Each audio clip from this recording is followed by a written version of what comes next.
Businesses that run into cash flow problems will generally pay its employment taxes last, as the IRS is the last creditor knocking at the door.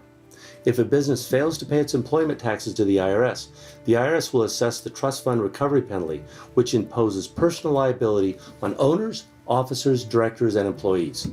Any person who is a responsible party and who willfully failed to collect, account for, and pay over the employment taxes may be personally liable for those taxes, regardless of the corporate shell. To determine whether an employee is a responsible person is a matter of status, duty, and authority.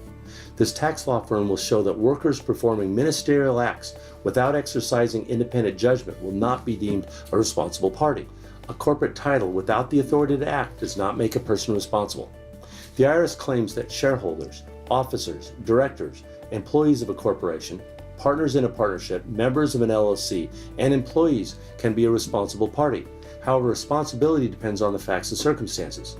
We will investigate the duties set forth in your employment agreement and the bylaws, determine who has authority to sign checks, determine who is in control of the financial affairs, who has authority to determine which creditors will be paid, who controls the payroll disbursements, who had control of the voting stock, and who signs the employment tax returns to show you are not a responsible party and you do not willfully fail to pay the payroll taxes. The critical test is whether the person has the effective power to pay the payroll taxes owed.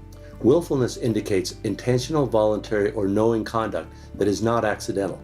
Even though no evil intent or bad motive is required, willfulness is the attitude of a responsible party not to pay the payroll taxes. Willfulness exists when the person was aware of the outstanding taxes and either deliberately chose not to pay or recklessly disregarded a risk that the taxes would not be paid. This tax law firm will marshal all the facts and evidence to show a lack of willfulness and avoid assessment of the trust fund recovery penalty. The trust fund portion is the federal withholding and employees' share of Social Security, Medicare, and unemployment taxes.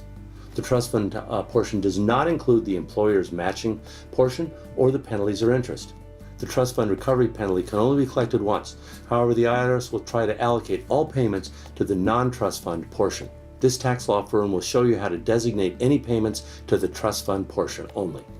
Our defenses to the trust fund recovery penalty generally include showing that the person was not responsible, did not act willfully, acted with reasonable cause, the IRS misapplied the designated payments, or that the statute of limitations on either assessment or collection has expired.